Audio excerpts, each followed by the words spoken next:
বেশি হয়েছে, সেই অনুপাতে আপনি হয় 1 সপ্তাহ পর বা 15 দিন পর আপনি কালিগুলোকে ফেলে দিবেন। তাহলে এই মেশিনের মূলত দুইটা সমস্যা বেশি করে, একটা হচ্ছে ল্যাম্পে আর একটা হচ্ছে আপনার গিয়ারে। এটা হচ্ছে আপনার তোশিবা 2523A এই ফটো ইয়াতে।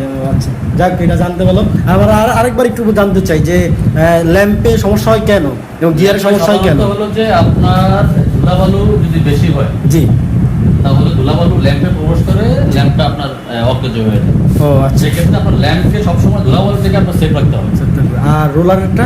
রোলারটা হলো যে ওয়েস্টেজ কালিটা, আচ্ছা আচ্ছা, এই কালিটা আপনার এখানে জমা হয়। হ্যাঁ, ঠিক আছে, এই কালিটা যদি আপনি 1 সপ্তাহ বা 15 দিন পর আপনার কফি, যেমন আপনার আজকে ফটো বুঝতে পারছেন যে ফটো বেশি হয়েছে, সেই অনুপাতে আপনি হয় 1 সপ্তাহ পর বা 15 দিন পর আপনি কালিগুলোকে ফেলে দিবেন। এক্সট্রা যে কালিটা, আচ্ছা, আর এই কালিটা যদি আপনি না ফেলান, তাহলে আপনার কি হবে, কালিটা জমাট হয়ে যায়, শক্ত হয়ে যায়, ফলে আপনার ওই যে গিয়ার নষ্ট হয়ে যায়। তো ভিউয়ার্স, বিষয়টা হচ্ছে যে প্রত্যেকটা যারা এই ফটোকপি মেশিন ইউজ করে, প্রত্যেকের এই নলেজগুলো যদি জানা থাকে, তাহলে আমাদের এই ফটোকপি মেশিনের জন্য কোনো ইঞ্জিনিয়ারের কাছে যাওয়ার দরকার নেই, কোনো ডাক্তারের কাছে যাওয়ার দরকার নেই, আমরা নিজেরাই জিনিসগুলো সলভ করতে পারবো। তো ধন্যবাদ, আসসালামু আলাইকুম।